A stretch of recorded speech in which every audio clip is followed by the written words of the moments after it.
Hey, folks, I just want to make a couple of quick notes about tonight. First off, Donald Trump is broke and will remain so. But I wanted to just walk through the results as we're getting them in right now. We're getting close to finished on the East Coast states. Look, Nikki Haley is pulling 14.1% in Florida. DeSantis is pulling just about 4%. Those voters, if half of them defect from Donald Trump at the end of the day, it's a disaster.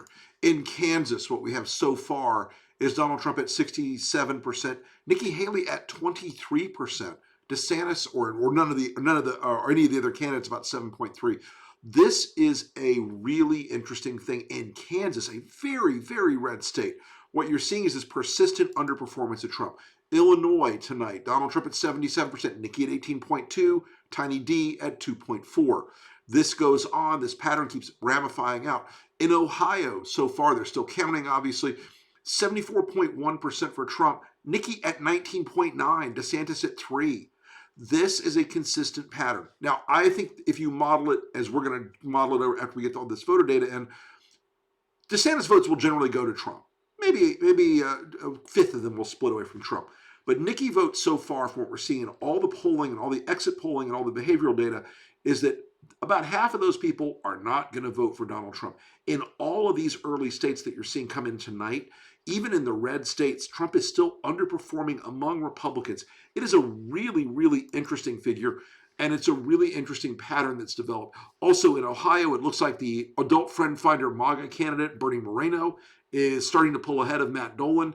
That is a seat now that is probably going to at least lean towards a retention by the Democrats. That was a seat Mitch McConnell and his team had very high hopes for, and Matt Dolan was very much their guy, an establishment GOPer, but Bernie Moreno is a Trump-style crazy. And again, adult friend finder. That's an exciting thing to put in your political resume. I skipped that. But it is an interesting night, and as we see this, the primary is already done, it's over, but there are still enough Republicans out there who are rejecting Donald Trump that they're giving Nikki Haley tonight somewhere between 14 and 23% of their vote in these big states. It is really interesting. It's really telling. It is going to be a great asset for folks on the pro-democracy side to convince these Republican voters. At the Lincoln Project, we've said it before, in 2020, the way we modeled those voters, they were between 3 and 8% of Republicans could be persuaded to not vote for Trump. In 2022, our model expanded after the Dobbs decision and after January 6th, and it came out to be between 7 and 11%. We think that number is increasing.